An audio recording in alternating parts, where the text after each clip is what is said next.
morning! Tayo po ay naglalakad-lakad. Ayan. Malamig pa naman. O, ayan ang panahon. Tingnan nyo, malamig pa, diba? Mamaya yan, mga alas 9, mainit na po yan. Kaya pagdating nung mainit na ang panahon, alas 9 na, uuwi na ako. Ayan. So, pero ngayon, mayroon tayong isang nakita. Kita nyo yan? May rooster. Oh. Ayan, oh.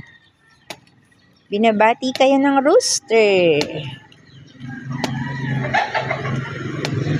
Ayun.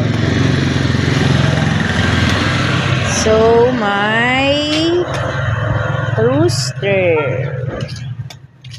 Yan ang rooster. Diba? Lapitan natin ang rooster. Yan, rooster. Yan. Rooster.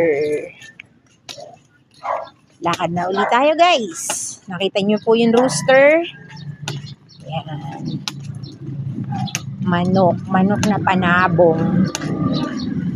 So, guys, lakad-lakad lang. Lakad-lakad lang tayo.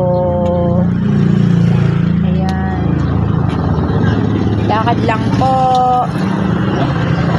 Ayun. Ayan, nakita nyo? Tara na. Tayo'y maglakad-lakad na. O, lakad lang. Para po ma-burn ang ating mga fats. Para tayo ay sumigla. Mawala yung mga sakit-sakit ng ulo, mga sakit ng tuhod. O, diba? Maging fit and healthy. Nag-almusal na po ba kayo? O, tara na.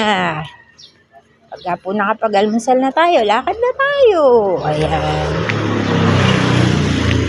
Bago tayo naglalakad, nag-aalmusal muna ako. Para meron tayong lakas kung tayo ay maglalakad. O, diba? Tara na, guys.